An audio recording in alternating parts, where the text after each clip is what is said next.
Sir మళ్ళీ sir Ravikiran గారు గూడూరులోని Sadhupeta circle దగ్గర ఒక కానిస్టేబుల్ని వీడియో కూడా ఉంది నా దగ్గర. నిజంగా ఇది అంటే పోలీసుల మీద దాడి అంటే ఇది ఖచ్చితంగా దీన్ని మనం ప్రస్తావించేస్తాం. సరే వ్యక్తిగత కక్షలు అంటే జరుగుతూనే ఉంటాయి, దాన్ని ఎవ్వరూ ఆపలేరు. ఇప్పుడు ఎవరితో గొడవ పెట్టుకున్న దాన్ని ముఖ్యమంత్రి గారు, మంత్రులు, హోంమంత్రులు వాళ్ళు గ్రామాల్లోకి వచ్చి గొంతుల్లో సందుల్లో తిరిగి రచ్చబండల దగ్గర ఎవరు గొడవ పడుతున్నారు, ఎవరో ఏం చేస్తున్నారు అనేది వాళ్ళు చూసే పరిస్థితి కాదు.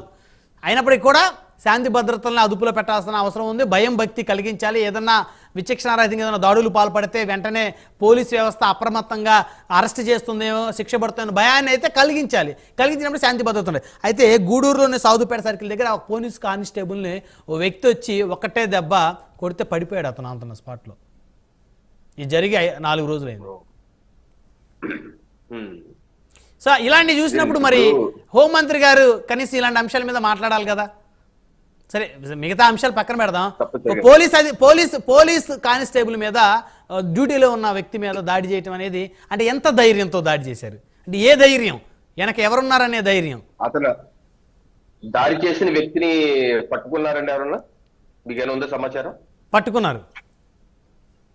ఓకే, సో నేను ఇప్పుడు మీరన్న పాయింట్కి వస్తాను. ఒకటి అంతకు రాకముందు ఒకటే నాకు ఈ డిబేట్ ద్వారా అర్థమైంది ఏంటంటే, జగన్మోహన్ రెడ్డి గారు ఢిల్లీకి ఎందుకు వెళ్తున్నారు, ఎందుకు ధర్నా చేస్తున్నారు, ఎందుకు అని నాకు అర్థం కాలేదు. ఈ డిబేట్ ద్వారా నాకు అర్థమైంది ఏంటంటే, నేను మారిన జగన్మోహన్ రెడ్డిని, నేను అందరినీ కలుపుకుంటున్నాను, నేను మిగతా రాజకీయ పార్టీలు కూడా రమ్మంటున్నాను. మొదటి వరకు నేను అహంకారపూరితంగా సింహం సింగిల్ అన్న వ్యక్తిని కాదు, నేను మారాను, నేను కార్యకర్తలతో కూడా కలుస్తాను అన్నది ప్రూవ్ చేసుకుంటాకే ఈ యొక్క ధర్నా నాటకం, ఈ యొక్క శవరాజకీయాలు చేస్తూ తన రాజకీయ ముఖ చిత్రాన్ని ప్రజల మధ్య మారింది అని చూపించుకుంటాకే చేసే విశ్వ ప్రయత్నంగా నాకైతే ఇప్పుడు అర్థమైంది.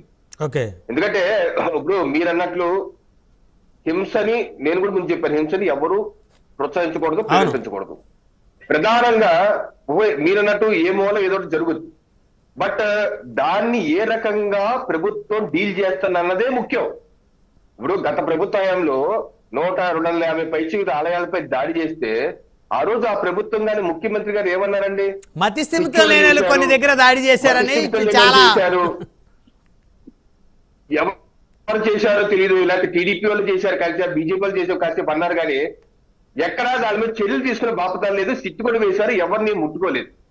మీరేంటంటే ఇటువంటి చర్యలు ఇటువంటి ప్రభుత్వం చేస్తే, ఎంకరేజ్ చేస్తే, మా అభిమానులు బీపీ ఎక్కి చేశారు, దాడులు చేశారని చెప్తే ముఖ్యమంత్రులు, సాక్షాత్ ముఖ్యమంత్రులు శాంతి భద్రతలు ఏ రకంగా క్షీణిస్తాయి అన్నది ముఖ్యం.